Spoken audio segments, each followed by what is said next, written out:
भक्त थे त्रिपुरदास, बहुत अच्छा चरित्र है उनका। तो त्रिपुरदास जी जो थे श्रीनाथ जी की गगदल बना के भेजते थे। गगदल जानते हैं? कंबल, सर्दियों में जो ठाकुर जी धारण करते हैं। किसी ने श्रीनाथ जी के दर्शन किए हो, शीतकाल में दर्शन करना, ठाकुर जी का मुखमंडल दिखाई देता, बाकी सब ऐसे पूरे ढके रहते हैं, उसको गगदल बोलते हैं। तो त्रिपुरदास जी जो थे ये बहुत बड़े मंत्री थे, इनके पास मंत्री पद पर थे तो खूब धन आता था। तो ये बढ़िया सोने की जड़ाऊ, चांदी की जड़ाऊ, बढ़िया गगदल भेजते थे ठाकुर जी को। किसी ने जाके बादशाह से शिकायत कर दी, बोले त्रिपुरदास जी आपके खजाने के सारे पैसा लगा के गगदल बना के श्रीनाथ जी को भेज देते हैं। तो बादशाह ने इनको अपनी मंत्री पद से हटा दिया, और जैसे ये मंत्री पद से हटे कंगाली आ गई, गरीब हो गए। अब इनके पास इतना भी धन नहीं था कि गगदल खरीद के भेज सकें। तो एक लिखने वाली कलम थी इनके पास, वो कलम बेच दी जाकर के, तो उससे 1 रुपया मिला। 1 रुपया से इन्होंने जो वस्त्र खरीदा, बिल्कुल 3rd क्लास वस्त्र खरीदा, 1 रुपए का आया। मन में बड़े दुखी थे, बोले ठाकुर जी मैंने कभी ऐसा वस्त्र आपको भेजा नहीं, लेकिन क्या बताऊं, और कोई मेरे पास चारा नहीं। वो वस्त्र खरीद करके और उस पर प्रेम से हृदय से लगा के उस पर बढ़िया सुंदर कुछ रंग रोगन किया, जो जो उन पर उपस्थित था। थोड़े थोड़े इत्र बचे थे, इत्र लगा दिया और किसी के हाथ मंदिर भिजवा दिए। पहले तो हमेशा खुद जाते थे जब मंत्री थे, लेकिन अब मन में सोचे कि कहीं मैं ऐसी अवस्था में मंदिर गया, गोसाई जी ने अगर मुझे इस अवस्था में देखा तो वे कहीं मुझ पर कृपा करने के लिए धनराशि ना दे दें, इसलिए खुद नहीं गए, किसी के हाथों भिजवा दिया। गगदल नहीं बना पाए थे, चद्दर बनी थी, बस भिजवा दी। और कोई बात नहीं, ठाकुर जी समझेंगे मेरी परिस्थिति। शीतकाल का समय आया, यहां पर वो चद्दर जैसे ही पहुंची तो भंडारियों ने सोचा ये तो बिल्कुल सामान्य स्थिति की है, ये ठाकुर जी की सेवा में क्यों जावे, ऐसे ही रख दो इसको कहीं किनारे में कहीं रख दी। शीतकाल प्रारंभ हुआ, जैसे ही ठाकुर जी को गगदल पहनाई, रात्रि में शयन करा करके गुसाई जी चले गए। रात भर गुसाई जी ठिठुरते रहे, मुंह कांपते रहे, हाथ पर कांपते रहे। सुबह मंगला में जैसे ही दर्शन करने गए तो भीतर जाके जैसे ही ठाकुर जी को उठाया, ठाकुर जी के दांतों की आवाज आ रही थी, cut cut cut cut cut cut जोर से, और ठाकुर ठिठुर रहे हैं जोर से। गुसाई जी बोले 5-5 गगदल पहना रखी हैं, फिर भी ठिठुर रहे हैं, अंगीठी जला के लाओ। अंगीठी जला करके ठाकुर जी के आगे हाथ सेक सेक के, कभी हाथ पे लगा मैं, कभी गालों पे लगा मैं, कभी गले पे लगा मैं। ठाकुर जी बोले जाड़ो लग रहा हो, बहुत जोड़ते जाड़ो लग रहा हो मुझे। गुसाई जी बोले जय जय। अंगीठी जला दी, 5-5 गगदल उड़ा दी, और गगदल लेके आओ। महाराज 10-10 गगदल, ठाकुर जी ढक गए पूरे रजाइयों में। 5-5 अंगीठी जला दी और ठाकुर जी हिल रहे हैं जोर से। और केवल नाटक कर रहे हो ऐसा नहीं, स्पर्श करने में बिल्कुल ऐसा लग रहा है जैसे मानो जैसे ठंडे पड़ गए हो ठाकुर जी। गुसाई जी तो इतनी चिंता में आ गए, क्या करें। अचानक गुसाई जी बोले 10-10 गगदल और 5-5 अंगीठी, फिर भी ठंडक नहीं जा रही, कोई लीला तो नहीं श्याम सुंदर की। ओहो, निश्चित ही किसी भक्त के द्वारा भेंट आई है और वो हमने पधराई नहीं है, ये इसीलिए ये सब हो रहा है। तुरंत गुसाई जी बोले किसी भक्त की भेंट आई थी क्या? क्या भेंट आई बताओ। सब बताया, बोले ये भेंट आई है। पर एक बोला एक और आई है, वो पतली सी चद्दर आई है एक, उसका कपड़ा भी ऐसा हम भी नहीं पहने, वो रखी है किनारे। गुसाई जी बोले वही लेके आओ।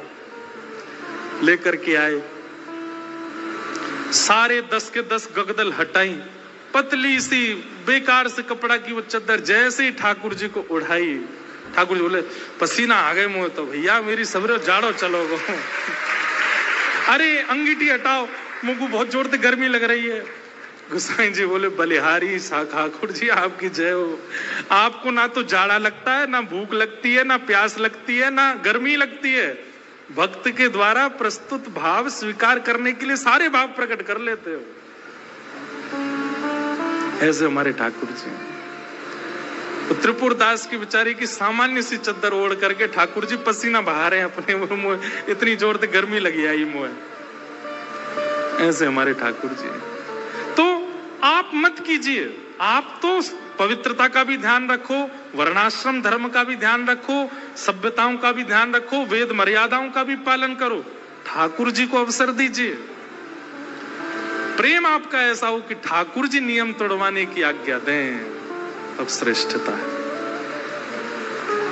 हरिराम व्यास जी जिन्होंने जुगल किशोर जी को प्रकट किया, ऐसे श्री हरिराम व्यास जी की बेटी का ब्याह था और अपनी बेटी के ब्याह में जितने ब्राह्मण आए,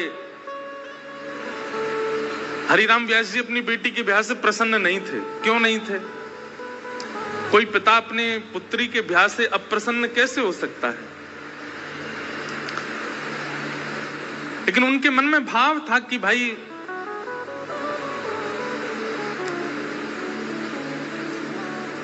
वृंदावन से बाहर क्यों जा रही हो? अपनी बेटी से कह रहे थे कि भाग्य होता है तब वृंदावन प्राप्त होता है, और तुम ब्याह करके अपने पति के साथ विदा होकर के वृंदावन से बाहर जा रही हो, ये मुझे अप्रिय लग रहा है। बेटी ने कहा पिताजी ये तो स्वभाव है कि बेटी को बाहर जाना ही पड़ता है, और बाहर कहां, जहां पति का घर है वहां जाना पड़ेगा।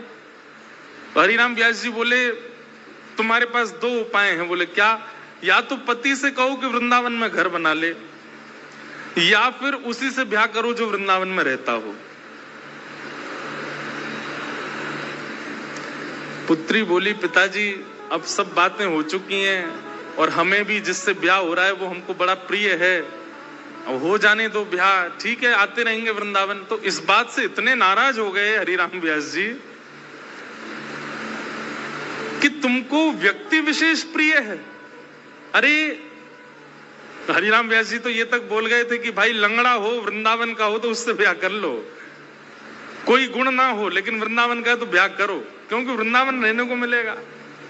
लेकिन तुम और गुणों को देख करके वृंदावन छोड़ करके जा रही हो, ये तुम्हारा सबसे बड़ा दुर्भाग्य है।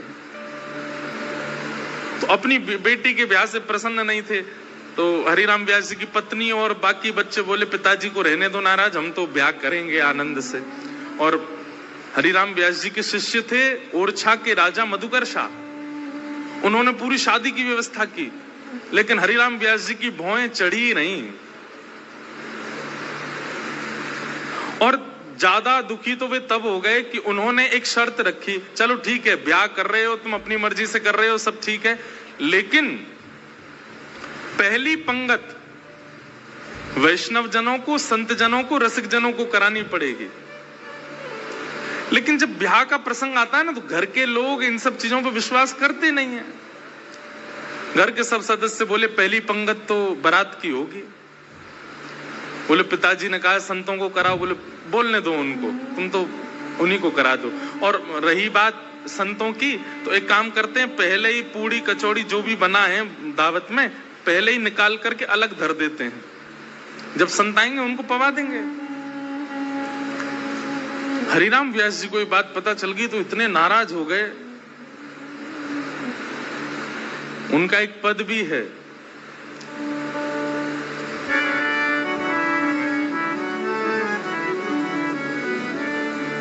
संतन सो अधिक समधी प्यारे। बोले संत इतने प्रिय नहीं है, वो समधी बहुत ज्यादा अच्छा लगता है, उसको तो गरम गरम खवा रहे हैं और संतों के लिए अलग निकाल दिया है।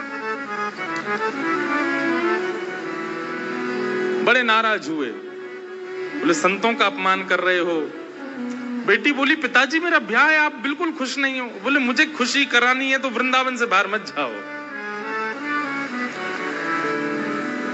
ब्राह्मण लोग आए जो ब्याह पढ़ा रहे थे, तो हरिराम व्यास जी बड़े विद्वान थे, तो ब्राह्मण आकर के बैठे, सबने बैठ करके हरिराम व्यास जी से वार्ता की। तो ब्राह्मण सब बोले व्यास जी कोई अच्छी बात सुनाओ। तो हरिराम व्यास जी पद गाने लगे, वे मरे जिन मेरे घर ब्याह पड़वायो।